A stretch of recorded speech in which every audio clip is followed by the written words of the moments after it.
নমস্কার বন্ধুরা, ট্রেন্ডিং বাংলায় আপনাদেরকে স্বাগত।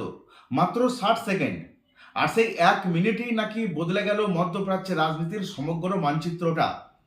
ইরানের সুপ্রিম লিডার আয়াতুল্লাহ আলী খামেনেইকে ঘিরে এমন একটা চাঞ্চল্যকর অভিযানের দাবি উঠেছে, যেটা শুনলে সিনেমার গল্প বলেই মনে হবে। বলা হচ্ছে বহু বছর ধরে গোপনে তথ্য জোগাড়, স্যাটেলাইটের মাধ্যমে নজরদারি, চর নেটওয়ার্ক সব মিলিয়ে নিখুঁত ছক কষে তারপর হানাটা দেওয়া হয়েছিল। সিআইএ আর মোসাদের যৌথ পরিকল্পনায় এক ঝটকায় শেষ হয়ে গেল সবকিছু। কিন্তু প্রশ্ন হচ্ছে, সত্যিই কি এটা এত সহজ ছিল, নাকি এর আড়ালে লুকিয়ে আছে আরো বড় রাজনৈতিক কোনো খেলা? এই ঘটনার প্রতিটা দিক খতিয়ে দেখা জরুরি। দেখুন, এক যুগেরও বেশি সময় ধরে নাকি চলছিল পরিকল্পনা, আর পুরো অপারেশন শেষ হয়ে গেল মাত্র 60 সেকেন্ডে। এমনটাই দাবি করা হচ্ছে ইরানের 86 বছরের সুপ্রিম লিডার আয়াতুল্লাহ আলী খামেনিকে হত্যার ঘটনাকে ঘিরে। বলা হচ্ছে এটা নাকি কোনো একদিনের রাগ কিংবা হঠকারী সিদ্ধান্ত থেকে হয়নি। গত অন্তত 6 মাস ধরে মার্কিন গোয়েন্দা সংস্থা সিআইএ আর ইসরায়েলের মোসাদ একসঙ্গে বসে খুঁটিনাটি প্ল্যান করেছিল। মোসাদ আগে হামাস বা হেজবোল্লাহ নেতাদের টার্গেট করলেও একজন দেশের সুপ্রিম লিডারকে সরানো এটা একেবারেই অন্য স্তরের অভিযান ছিল। আর সেই কাজটাই নাকি করা হয়েছে অপারেশন রাইজিং লায়নে। মধ্য তেহরানের যে কড়া নিরাপত্তা ঘেরা কমপ্লেক্স, সেখানেই খামেনি থাকতেন। সেটার উপর নাকি নজর রাখছিল কয়েক কোটি ডলার দামের মার্কিন একটা স্যাটেলাইট। খামেনি কখন উঠছেন, কার সঙ্গে দেখা করছেন, কি খাচ্ছেন, সব কিছু দিয়ে তৈরি হচ্ছিল তথাকথিত বিহেভিয়ারাল প্যাটার্ন। সিআইএ এই তথ্য নিয়মিত ভাগ করে নিচ্ছিল মোসাদের সঙ্গে। শনিবার সকালে আচমকাই নাকি একটা বড় সুযোগ আসে তাদের হাতে। সিআইএ নির্দিষ্ট করে জানায়, ওই দিন সকালে খামেনি তার ঘনিষ্ঠ অন্তত 60 জন একই কমপ্লেক্সে জড়ো হবেন। এরপর আর দেরি করা হয়নি। ইসরায়েলি বায়ুসেনা লং রেঞ্জ প্রিসিশন গাইডেড বোমা নিয়ে উড়ান ভরে তেহরানের দিকে। তখন স্থানীয় সময় সকাল 9টা 40 মিনিট শুরু হয় প্রচণ্ড বোমাবর্ষণ। আর দাবি করা হচ্ছে মাত্র 60 সেকেন্ডে 30টি বোমা ফেলা হয়েছিল, প্রতি 2 সেকেন্ডে একটি করে। সব মিলিয়ে 1 মিনিটেই পুরো শেষ হয়ে গেল অপারেশন। আর এখানেই খামেনি নিহত হলেন। তার সঙ্গে মারা যান আইআরজিসির কমান্ডার ইন চিফ মোহাম্মদ পাকপর, প্রতিরক্ষা মন্ত্রী আজিজ নাসির জাদে, আলী শামসানি, মাজিদ মৌসুবি, মোহাম্মদ সিরাজি সহ আরও একাধিক শীর্ষ সামরিক এবং গোয়েন্দা আধিকারিক। এইভাবেই এই অপারেশনটা হয়েছে বলে মনে করা হচ্ছে। আর সবচেয়ে গুরুত্বপূর্ণ বিষয়, এই অপারেশন নাকি সিআইএর ভূমিকা ছিল নির্ণায়ক। তারা বহু বছর ধরে তেহরানে চর নিয়োগ করে রেখেছিল। ডার্ক নেট ব্যবহার করে স্থানীয় ভাষায় বিজ্ঞাপন দিয়ে মোটা টাকার বিনিময়ে তথ্য জোগাড় করেছিল। খামেনির প্রতিটি পদক্ষেপ দিয়ে নাকি আলাদা ফাইল তৈরি করা হয়েছিল। কে কখন বাড়ির ময়লা ফেলছে, কি খাচ্ছেন, কার সঙ্গে বৈঠক করছেন, সবকিছু জোড়া লাগিয়ে তৈরি হচ্ছিল একটা বড় পাজেল। এক প্রাক্তন সিআইএ অফিসার নাকি বলছেন, এটা অনেকটা টুকরো টুকরো তথ্য জুড়ে পুরো ছবি বানানোর মতো কাজ। আসলে প্রথমে পরিকল্পনা ছিল রাতের অন্ধকারে হামলা করার, কিন্তু হাই ভ্যালু গ্রাউন্ড ইন্টেলিজেন্স পাওয়ার পর সময়টা এগিয়ে আনা হয়। সিআইএ সেই নির্দিষ্ট তথ্য মুহূর্তের মধ্যে মোসাদের সঙ্গে ভাগ করে নেয়। তারপর ইসরায়েলের প্রধানমন্ত্রী আর দেরি করেননি।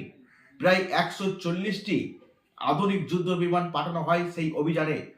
30টি বাংকার বাস্টার বোমা ফেলা হয় খামেনির বাসভবন এবং দপ্তরে। হামলার সময় তিনি তার ঘনিষ্ঠের সঙ্গে আলোচনায় ছিলেন বলেই জানা যাচ্ছে।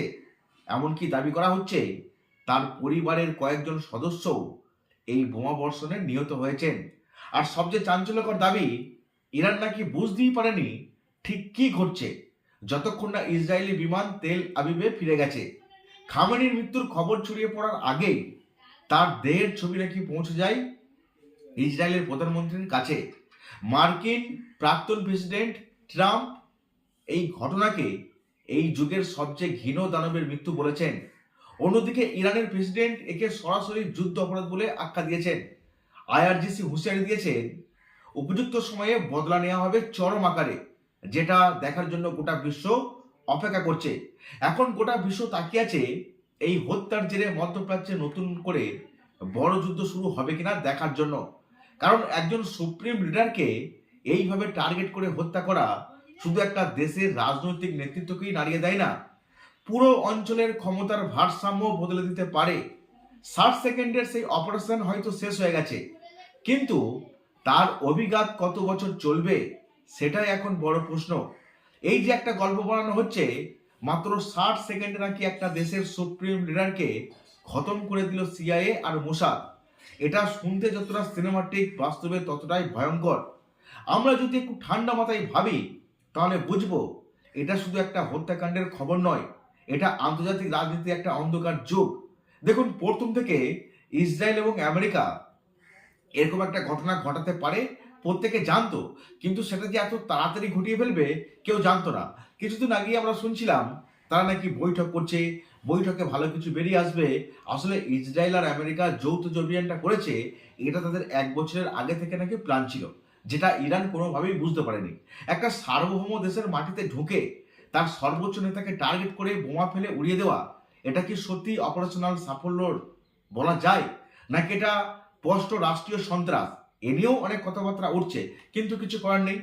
আমরা বহুবার শুনেছি আমেরিকা গণতন্ত্রের কথা বলে, মানবাধিকারের কথা বলে, আন্তর্জাতিক আইন রক্ষার কথা বলে, কিন্তু যখন নিজেদের স্বার্থের প্রশ্ন আসে তখন সেই আইন, সেই নীতি সব কেমন যেন উধাও হয়ে যায়, হারিয়ে যায় সবকিছু। ইরাক যুদ্ধের সময়ও বলা হয়েছিল ম্যাস ডিস্ট্রাকশন ওয়েপন আছে, পরে প্রমাণ হলো তথ্যটা ভুয়ো ছিল। কিন্তু ততদিনে একটা দেশ ধ্বংস হয়ে গেছে, লক্ষ লক্ষ মানুষ মারা গেছে। তাহলে আজ যদি আবার বলা হয় গোয়েন্দা তথ্য ভুল ছিল, হাই ভ্যালু টার্গেট ছিল, আমরা অন্ধের মতো কি বিশ্বাস করব? আর সবচেয়ে বড় কথা, একজন দেশের সুপ্রিম লিডারকে হত্যা করা মানে শুধু একজন মানুষকে মারাই নয়, এটা একটা দেশের রাজনৈতিক কাঠামোর উপর সরাসরি আঘাত করা। এটা যুদ্ধ ঘোষণার সমান। যদি কাল ইরান বা অন্য কোনো দেশ একইভাবে আমেরিকার বা ইসরায়েলের শীর্ষ নেতাকে টার্গেট করে, তখন কি বলা হবে? তখন সেটা সন্ত্রাসবাদ হবে, তাই তো? তাহলে একদিকে করলে প্রিসিশন স্ট্রাইক আর অন্যদিকে করলে টেরর অ্যাটাক, এই দ্বিচারিতাটা কেন? মোসাদকে নিয়ে একটা রহস্যময় ভাব তৈরি করা হয়েছে। ওরা নাকি পৃথিবীর সবচেয়ে দক্ষ গোয়েন্দা সংস্থা। সিআইও একইভাবে নিজেদের প্রযুক্তি আর স্যাটেলাইট নজরদারির ক্ষমতা নিয়ে গর্ব করে। কিন্তু প্রশ্ন হলো, এই ক্ষমতা কি পৃথিবীকে নিরাপদ করছে, না আরো অশান্তির দিকে ঠেলে দিচ্ছে?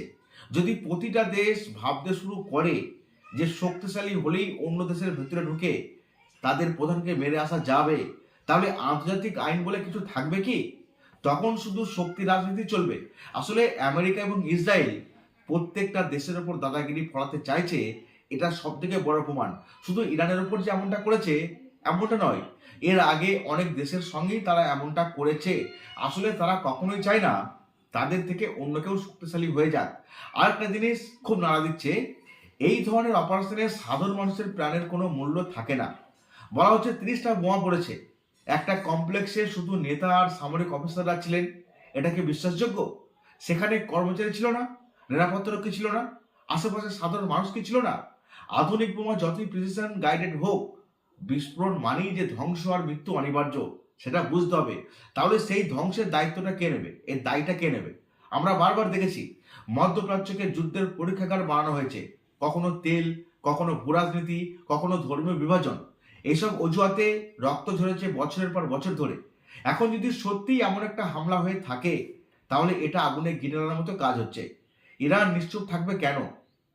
তারা কি চুপচাপ থাকবে? এত বড় তাদের ক্ষতি হয়ে গেল। আইআরজিসি তো স্পষ্ট হুঁশিয়ারি দিয়েছে বদলা নেওয়ার জন্য। সেই বদলা যদি আসে, তার ধাক্কা শুধু তেহরান বা তেল আবিবে থামবে না, তার প্রভাব পড়বে পুরো অঞ্চল জুড়ে, এমনকি আমাদের দেশেও। ভারত তো তেলের বড় আমদানিকারক দেশ একটা। হরমুজ প্রণালী অশান্ত হলে তেলের দাম বাড়বে, মুদ্রাস্ফীতি বাড়বে, সাধারণ মানুষের পকেটে চাপ পড়বে। যুদ্ধের রাজনীতি শেষমেশ সাধারণ মানুষের ঘাড়ে এসেই পড়বে। এটা কে ভাবে? ডোনাল্ড ট্রাম্প ভাবে, নাকি নেতানিয়াহু ভাবে? আমেরিকার অস্ত্র কোম্পানিগুলো লাভ করে, রাজনৈতিক নেতারা নিজেদের শক্তি দেখায়, কিন্তু বাজারে দাম বেড়ে যায় সাধারণ জিনিসের, আর তার জবাবটা দিতে হয়, ক্ষতিটা করতে হয় সেই সাধারণ মানুষের। আরেকটা বড় প্রশ্ন, এই ধরনের হত্যাকাণ্ড কি শুধুই সমস্যার সমাধান করবে? ইতিহাস বলছে না, এইভাবে একজন নেতা মারা গেলে তার জায়গায় আর একজন আসবে, কখনো কঠোর, আবার কখনো আরো আক্রমণাত্মক হয়ে ফিরে আসবে। সাদ্দাম হোসেনকে সরানো হলো, লিবিয়ায় গদ্দাফিকে সরানো হলো, তারপরে কি শান্তি এসছে? বরং অরাজকতা বেড়ে গেছে, জঙ্গি সংগঠন মাথাচাড়া দিয়েছে। তাহলে এই ডিক্যাপিটেশন স্ট্র্যাটেজি আসলে কাদের স্বার্থে? এগুলো ভাবতে হবে। আমার মনে হয় এই পুরো ঘটনার মধ্যে একটা ভয়ঙ্কর বার্তা আছে, যে বার্তাটা হচ্ছে আন্তর্জাতিক নিয়মকানুন এখন কাগজে কলমে, যার সামরিক শক্তি বেশি তার কথাই শেষ কথা।